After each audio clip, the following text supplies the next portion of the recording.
নমস্কার। একাদশ ও দ্বাদশ শ্রেণীর একমাত্র নির্ভরযোগ্য চ্যানেল পিক পয়েন্ট টিউটোরিয়ালসে তোমাদের সকলকে স্বাগত। আমরা তোমাদের দ্বাদশ শ্রেণীর চতুর্থ সেমিস্টারের প্রথম ছোট গল্প বিশিষ্ট কথাসাহিত্যিক এবং লেখক মানিক বন্দ্যোপাধ্যায়ের লেখা হলুদ পোড়া গল্পটি নিয়ে আলোচনা করছিলাম। ইতিপূর্বে গল্পটির প্রথম পর্ব আমরা প্রকাশ করেছি। তোমরা চাইলে আই বাটনে ক্লিক করে সেই গল্পর যে প্রথম পর্বটা সেটা দেখে নিতে পারো। আমরা আজকে এই গল্পটির দ্বিতীয় পর্ব নিয়ে আলোচনা করব। তবে তোমাদের দ্বিতীয় পর্ব নিয়ে আলোচনায় যাওয়ার আগে তোমাদের যে প্রথম পর্ব ছিল সেই প্রথম পর্বের যে মূল বক্তব্য সেই মূল বক্তব্যটা তোমাদের একটু মনে করিয়ে দেওয়া প্রয়োজন, যাতে করে তোমরা এই দ্বিতীয় পর্ব পাঠকালে বা দ্বিতীয় পর্বের যে আলোচনা করব সেটা দেখার ক্ষেত্রে মনোযোগী হও এবং আমাদের গল্প পাঠে একটা সংযোগ স্থাপন হোক।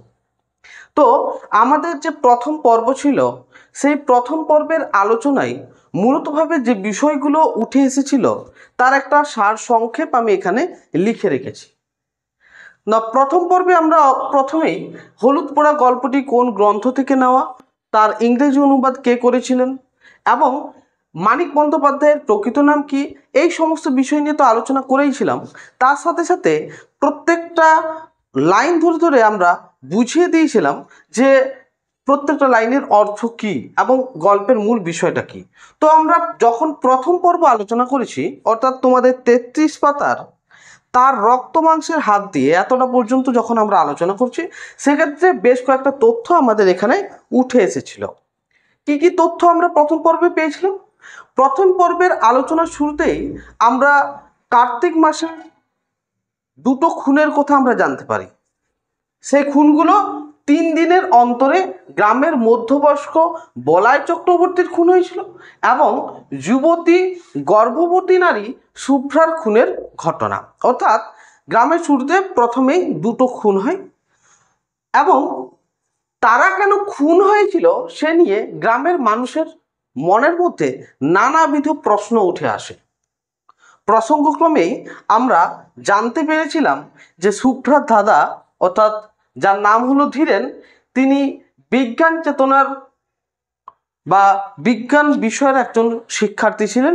বিজ্ঞান বিষয় নিয়ে তিনি পড়াশোনা করেছেন এবং তিনি বিজ্ঞান চেতনা সম্পন্ন একজন ব্যক্তি। পরবর্তী ক্ষেত্রে জানতে পারি না, বলাই চক্রবর্তীর খুনের পর তার ভাইপো নবীন গ্রামে আসে এবং গ্রামে থাকার 21 দিনের মাথায় নবীনের স্ত্রীর দামিনীর শরীর অসুস্থ হয় এবং এমন অবস্থা দেখে গ্রামের মানুষেরা বলে যে তাকে অশরীরী আত্মা বা অশরীরী ভর করেছে, যার কারণেই তাকে কোনো একজন গুণী ব্যক্তিকে দেখানো উচিত।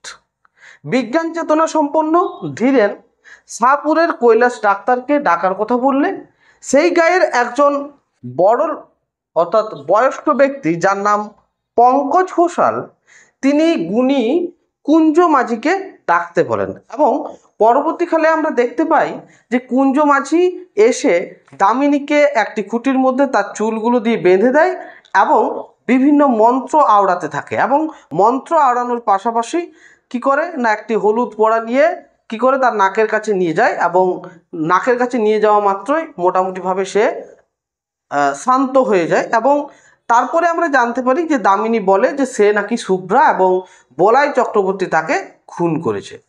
এরকম একটা বক্তব্য দামিনীর মুখ থেকে উঠে আসার ফলে মানুষের মধ্যে, গ্রামবাসীদের মধ্যে আবার কৌতূহল শুরু হয়। কিসের কৌতূহল? না, বলাই চক্রবর্তী মারা গিয়েছিল শুভ্রার খুনের ঠিক 3 দিন আগে, অর্থাৎ শুভ্রা যেদিন খুন হয় তার 3 দিন আগে খুন হয়েছিল বলাই চক্রবর্তী।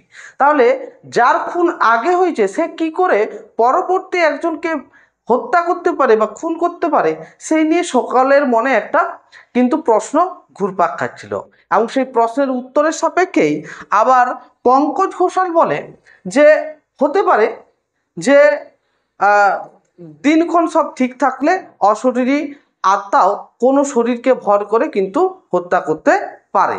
এমন সময় কুঞ্জও কিন্তু সেইটাকে সমর্থন করে বলে যে সে বলাই চক্রবর্তী নিজে খুন করেনি, সে কোনো মানুষের শরীরে ভর করেছিল এবং তার রক্ত মাংসের হাত দিয়েই শুভ্রাকে খুন করে।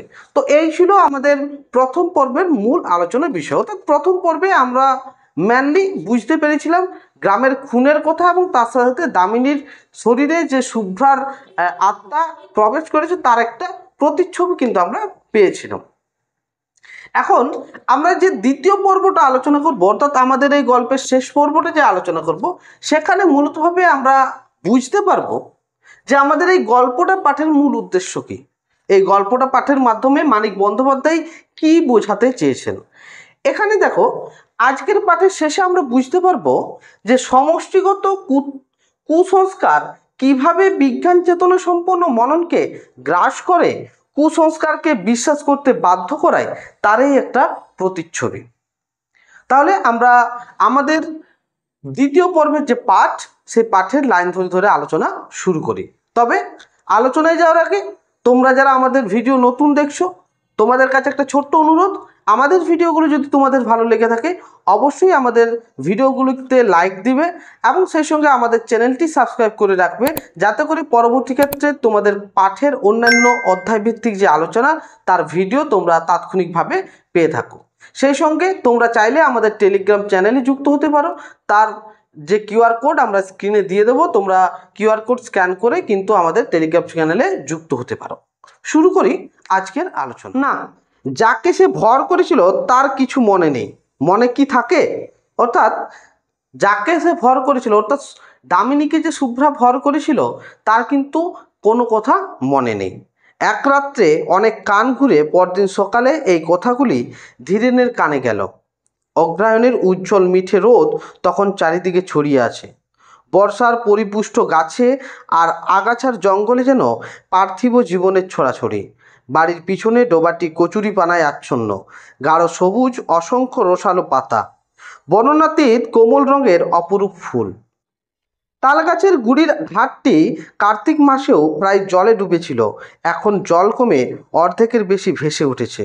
টুকরো টুকরো বসিয়ে ধাপগুলি এবার ধীরেন বিশেষ করে শুভ্রার জন্য বানিয়ে দিয়েছিল। 7 মাসের গর্ভ নিয়ে ঘাটে উঠতে নামতে সে যাতে পা পিছলে আছাড় না খায় সেই জন্য। অর্থাৎ এই পর্বে দেখো শুরুতেই যে আগের রাত্রের যে ঘটনা, অর্থাৎ দামিনীকে শুভ্রার আত্মা ভর করেছিল বা শুভ্রা ভর করেছিল, তার যে খবর সেটা ধীরেনের কাছে পরের দিন ঘুরে ফিরে অবশ্যই গেল। এবং সেই সঙ্গে এখানে লেখক ধীরেনের যে বাড়ির কাছের পুকুর রয়েছে সেই পুকুরের একটা প্রাকৃতিক পরিচিতি দিয়েছেন এবং তার যে ঘাট, সেই ঘাটটা যে ধীরেন নিজে তার বোনের জন্য বাঁধিয়ে দিয়েছিল তার কথাও এখানে উল্লেখ করেছেন। পাড়ার মানুষ বাড়ি বয়ে গায়ে গুজব শুনিয়ে গেল। অবেষ্টনীর প্রভাবে উদ্ভট কথাগুলির সঙ্গে সঙ্গে ধীরেনের মন থেকে বাতিল হয়ে গেল। ক্ষুব্ধ হবার অবসরও সে পেল না।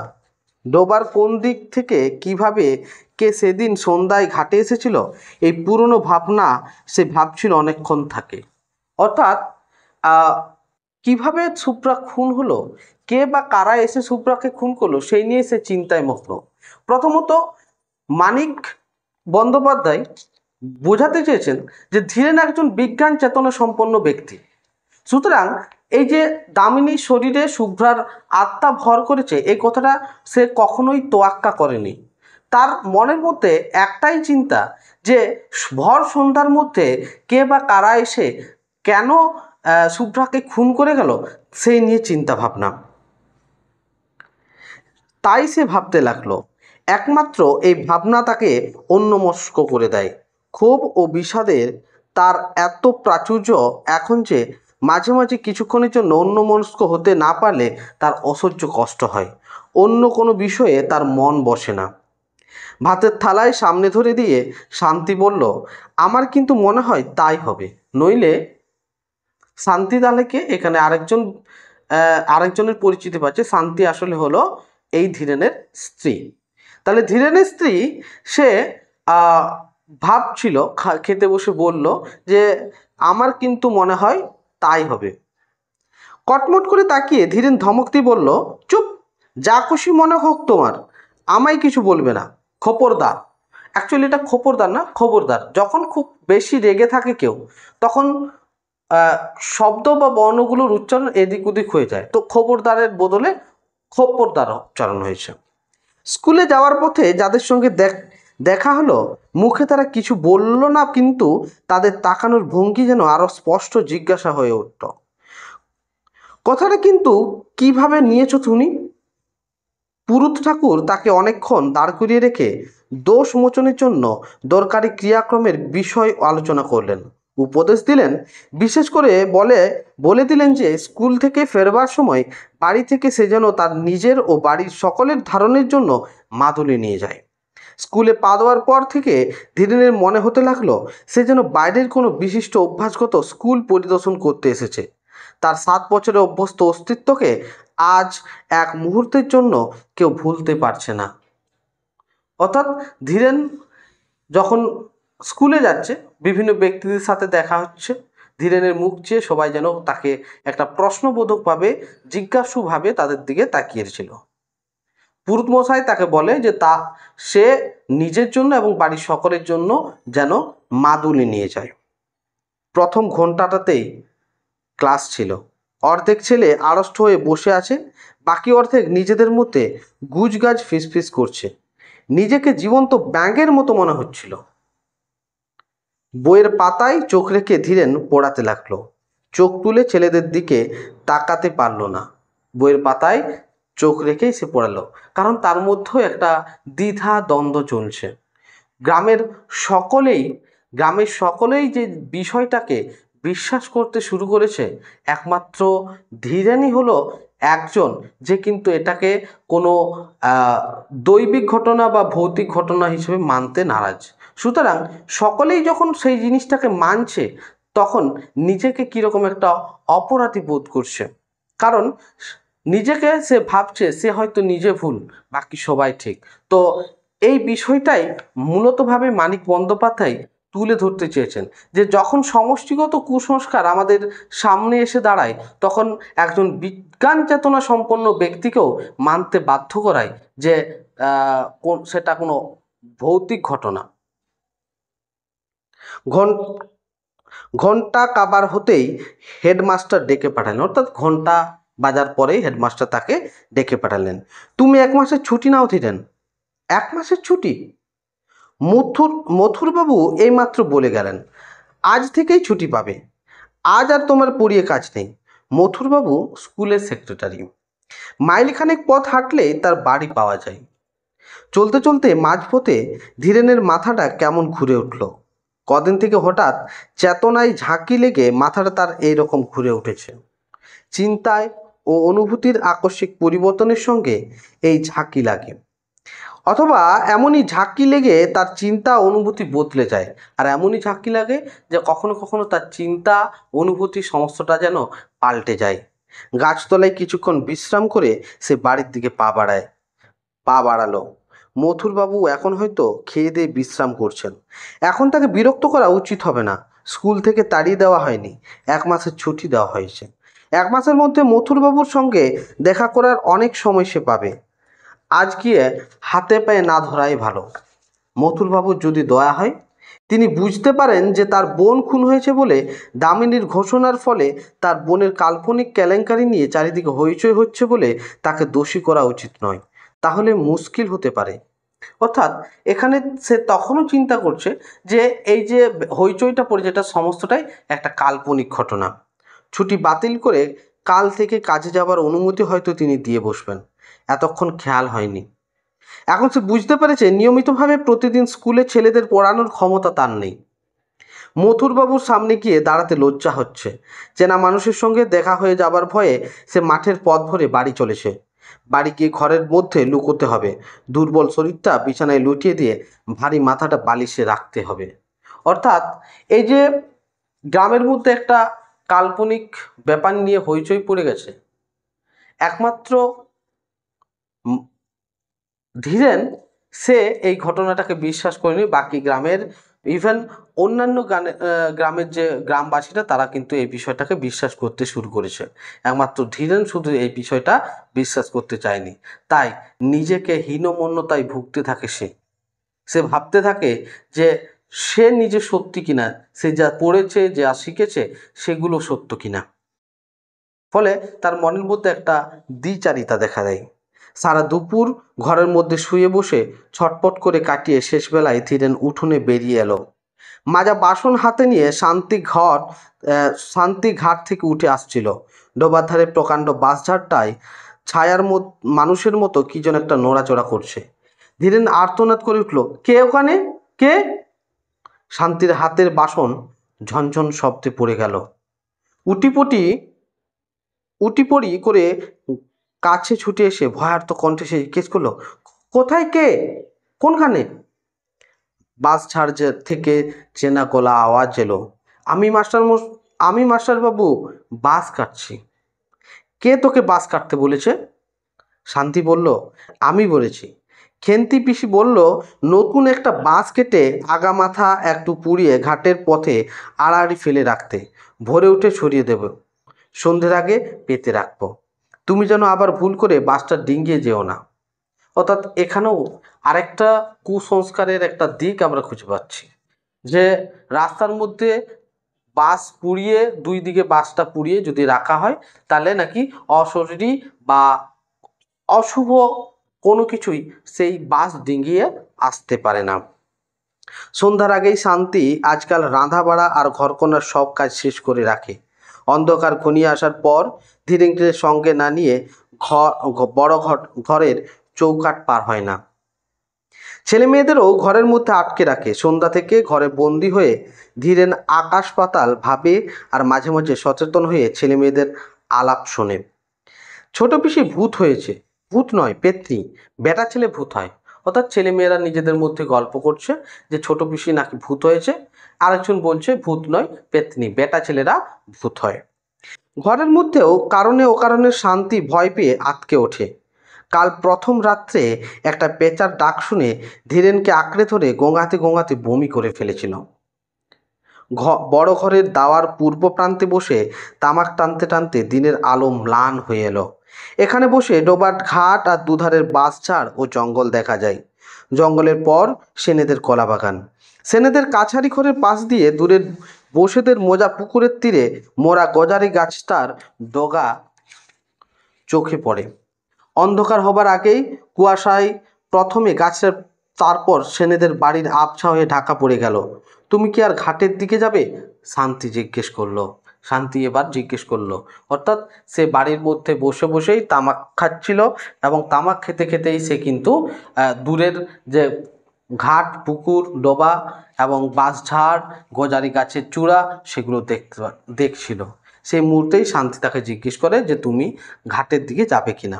না, তবে বাঁশটা পেতে দাও। বাঁশ পাততে হবে না। শান্তি কয়েক মুহূর্ত চুপ করে দাঁড়িয়ে রইল। তোমার চোখ লাল হয়েছে, টকটকে লাল হোক। শোবার ঘর আর রান্নাঘরের ভিটের ভঙ্গে দুটি প্রান্ত ঠেকিয়ে শান্তি নিজেই বাঁশটা পেতে দিল। কাঁচা বাঁশের দু প্রান্তের খানিকটা পুড়িয়ে দেওয়া হয়েছে। অশরীরী কোনো কিছুই এ বাঁশ ডিঙ্গোতে পারবে না। ঘাট থেকে সুপটা যদি বাড়ির উঠানে আসতে চায় এই বাঁশ পর্যন্ত এসে ঠেকে যাবে। আলো জ্বালার আগেই ছেলে মেয়েদের খাওয়া শেষ হলো। সন্ধ্যাদীপ না জেলে শান্তি নিজের খাওয়ার উপায় নেই। ভালো করে সন্ধ্যা হওয়ার আগেই সে তাড়াতাড়ি দ্বীপ জেলে ঘরে ঘরে দেখিয়ে সাক্ষী ফু দিল। অর্থাৎ গ্রামের যে প্রতিদিনের যে একটা চিত্র, সন্ধ্যার প্রদীপ জ্বালানো, তার সাথে শঙ্খে ফু দেওয়া, এই চিত্রটাও কিন্তু আমরা এই গল্পে পাচ্ছি। 10 মিনিটের মধ্যে নিজে খেয়ে ধীরেনের ভাত বেড়ে ঢাকা দিয়ে রেখে রান্নাঘরের তালা দিয়ে কাপড় ছেড়ে ঘরে গিয়ে ঢুকলো। বিকালে আজকাল সে মাছ রান্না করে না। এঁটো কাটা নাকি অশরীরী আত্মাকে আকর্ষণ করে। খাওয়ার হাঙ্গামা খুব সংক্ষেপে, সহজে এবং অল্প সময় হয়ে যায়। অর্থাৎ একটা ভীতি, একটা ভয় সবসময় যেন শান্তির এবং তার পরিবারের মধ্যে কাজ করে। একমাত্র ব্যতিক্রম ধীরেন। ঘরে আসবে না? না। তখনও আকাশ থেকে আলোর শেষ আভাসটুকু মুছে যায়নি। তখনও আকাশ থেকে আভাস, অর্থাৎ প্রায় সন্ধে সন্ধে অবস্থা, তখনও সন্ধে হয়নি। 2-3টি তারা দেখা দিয়েছে, আরও কয়েকটি দেখা দিতে দিতে আবার হারিয়ে যাচ্ছে। আর 1 মিনিট 2 মিনিটের মধ্যে রাত্রি শুরু হয়ে যাবে। জীবিতের সঙ্গে মৃতের সংযোগ স্থাপনের সবচেয়ে প্রশস্ত সময় সন্ধ্যা। ভর সন্ধ্যাবেলা শুভ্রা দামিনীকে আশ্রয় করেছিল। আজ সন্ধ্যা পার হলে, রাত্রি আরম্ভ হয়ে গেলে চেষ্টা করেও শুভ্রা হয়তো তার সঙ্গে কথা বলতে পারবে না। আর দেরি না করে এখনই শুভ্রাকে সুযোগ দেওয়া উচিত। এই অনুচ্ছেদের মধ্যে আমরা দেখতে পাচ্ছি ধীরেনের চিন্তনের, মননের পরিবর্তন। এতক্ষণ পর্যন্ত তার বিজ্ঞান চেতনার দিকটাকে পেয়েছিলাম, কারণ সে বিজ্ঞান পড়েছে, বিজ্ঞান নিয়ে পড়াশোনা করেছে, সে বিজ্ঞান জানে। তাই এতক্ষণ পর্যন্ত সে কিন্তু দামিনীর শরীরে যে শুভ্রা ভর করেছিল সেই বিষয়টা স্বীকার করতে পারেনি, মানতে পারেনি। কিন্তু যখন সমষ্টিগতভাবে সকলে সেই কুসংস্কারকে মেনে নিচ্ছে, তখন ধীরেনের মনেও কোথাও না কোথাও সেই কুসংস্কারের প্রতি একটা বিশ্বাস জন্মাতে শুরু করে, এবং সেখান থেকেই সে ভাবতে শুরু করে এই সন্ধ্যায় হয়তো শুভ্রা আর দামিনীকে ভর করতে পারবে না, তাই তাকে একটা সুযোগ দেওয়া উচিত। এবং তাকে এই সুযোগ দেওয়ার জন্যই কি করেছিল, চোরের মতো ভিটে থেকে নেমে বাস ডিঙিয়ে ধীরেন পা টিপে টিপে ডোবার মাঠের দিকে এগিয়ে গেল। অদ্ভুত বিকৃত গলার ডাক শুনে শান্তি লণ্ঠন হাতে ঘর থেকে বেরিয়ে এলো। বাসের ওপারে দাঁড়িয়ে হিংস্র জন্তুর চাপা গর্জনের মতো গম্ভীর আওয়াজে ধীরেন তার নিজের নাম ধরে ডাকাডাকি করছে। গেঞ্জি আর কাপড়ে কাদা ও রক্ত মাখা, ঠোঁট থেকে চিবুক পেয়ে ফোঁটা ফোঁটা রক্ত গড়িয়ে পড়ছে, অর্থাৎ কোথাও না কোথাও সে তার আঘাত লেগেছে, এবং সে নিজের বাড়িতে এসেও এখন নিজের নাম ধরে ডাকাডাকি করছে। বাসটা সরিয়ে দাও, ডিঙ্গিয়ে এসো, বাস ডিঙ্গিয়ে চলে এসো, কি হয়েছে, পড়ে গেছো নাকি? ডিঙ্গোতে পারছি না, বাস সরিয়ে দাও। বাস ডিঙ্গোতে পারছে না? মাটিতে শোয়ানো বাস? শান্তির আর এতটুকু সন্দেহ রইল না। আকাশ চেরা তীক্ষ্ণ গলায় আর্তনাদের পর আর্তনাদ শুরু করে দিল, অর্থাৎ সেও অনুমান করতে লাগলো, না ধীরেনকেও বুঝি সেই অশরীরী আত্মা ভর করেছে। তারপর প্রতিবেশী এলো, পাড়ার লোক এলো, গায়ের লোক এলো, কুঞ্জও এলো। 3-4 কলস জল ঢেলে ধীরেনকে স্নান করিয়ে দেওয়ার খুঁটির সঙ্গে তাকে বেঁধে ফেলা হলো। মন্ত্র পড়ে জল ছিটিয়ে মালসার আগুনের পাতা ও শিকড় পুড়িয়ে ঘণ্টাখানেক চেষ্টায় ধীরেনকে কুঞ্জ নিঝুম করে ফেলল। তারপর মালসার আগুনে কাঁচা হলুদ পুড়িয়ে ধীরেনের নাকের কাছে ধরে বজ্রকণ্ঠে জিজ্ঞেস করলো, কে তুই? বল তুই কে? ধীরেন বলল, আমি বলাই চক্রবর্তী, শুভ্রাকে আমি খুন করেছি। এরপরেই আমাদের গল্প শেষ হয়ে যায়। অর্থাৎ সম্পূর্ণ গল্প পাঠে আমরা একটা বিষয় অনুভব করলাম, যে যখন কোনো কুসংস্কার সমষ্টিগতভাবে সকলে বিশ্বাস করতে শুরু করে, সেই কুসংস্কারকে হাঁটানো, সেই কুসংস্কারকে সরিয়ে ফেলা সকলের পক্ষে সম্ভব নয়, একজন বিজ্ঞান চেতনা সম্পন্ন মানুষের পক্ষেও না। ধীরেন প্রচেষ্টা করেও তার মনের পরিবর্তন ঘটাতে সক্ষম হয়নি। ধীরে ধীরে তাকে বিশ্বাস করতে বাধ্য হয়েছিল যে অশরীরী আত্মা বলে কিছু হয়, এবং তার শরীরেও পরবর্তী ক্ষেত্রে আমরা অশরীরী আত্মার একটা প্রভাব দেয়। অ্যাকচুয়ালি এই বিষয়টা সত্যি অশরীরী আত্মার নাকি কোনো মানসিক রোগ, কমেন্ট করে জানাও। তোমাদের উত্তরের অপেক্ষায় রইব আমি। আশা করি তোমরা আজকের গল্পটা খুব ভালোভাবে বুঝতে পেরেছো। পরের পর্বে আমরা তোমাদের পরবর্তী গল্প হারুন সালেমের মাসি নিয়ে আলোচনা করব, এবং এই গল্প থেকে বিভিন্ন যে বড় প্রশ্নগুলো হবে সেই প্রশ্নগুলো নিয়ে আমরা পরবর্তী বিভিন্ন পর্বে আলোচনা করব। সকলকে অসংখ্য ধন্যবাদ। সকলে ভালো থেকো, সকলে ভালোভাবে পড়াশোনা করো। ধন্যবাদ সকল।